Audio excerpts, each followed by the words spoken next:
Kuna wakati watu wanakuja pale kwenye unabii mpaka machozi yananitoka. Unamkuta mtu alizaliwa na karama nzuri sana. Unamkuta mtu amezaliwa akiwa ni mhasibu, karama yake. Mtu amezaliwa akiwa ni injinia. Mtu amezaliwa akiwa ni rubani. Mtu amezaliwa akiwa yeye ni mfanyabiashara. Analogwa siku ya 3 baada ya kuzaliwa, karama ile anachukuliwa, anaenda mwingine. Yeye anawekewa tabia. Usimuone binti anakuwa malaya. Usimuone kijana anavuta ungo kadhani anapenda.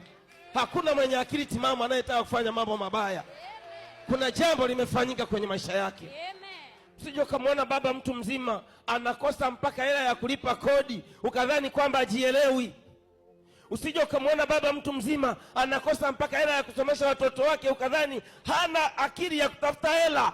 Akili ya kutafuta hela anayo, lakini kapakwa mavi katika ulimwengu wa roho.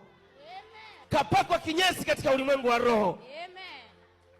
Ukipakwa kinyesi katika ulimwengu wa roho, ukipakwa matope katika ulimwengu wa roho, ukiharibiwa katika ulimwengu wa roho, mahala ambapo unakwenda kufanya kitu wenzako wanafanya kitu wanafanikiwa, ndipo mahala ambapo wewe ukienda unaishia vita.